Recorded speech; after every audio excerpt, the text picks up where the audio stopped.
Election வந்துச்சு. 1967 அண்ணா அவர்கள் வெற்றி பெற்று இறந்த பிறகு முதல் தேர்தல் எம்ஜிஆர் அவர்களுடைய துணையுடன், மாவட்ட செயலாளர் கட்சியுடைய துணையுடன் இவர் முதலமைச்சர் ஆறாரு. எலெக்ஷனை முன்னாடியே வைக்கிறாங்க, பின்னாடி வைக்க வேணாம், 1 வருஷம் முன்னாடியே வைக்கிறாங்க. 1971 எலெக்ஷன் நடந்துச்சு.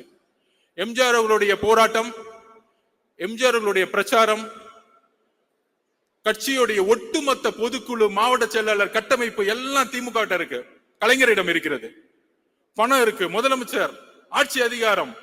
நீங்க சொல்லக்கூடிய 1949 இருந்து அண்ணா அவர்கள் உருவாக்கிய கட்டமைப்பை கலைஞர் கையில் வச்சிட்டு இருக்கார். எவ்வளவு பெரிய சக்தி! கலைஞரும் ஒரு இளைஞர், எவ்வளவு பெரிய சக்தி! இந்த சக்தியை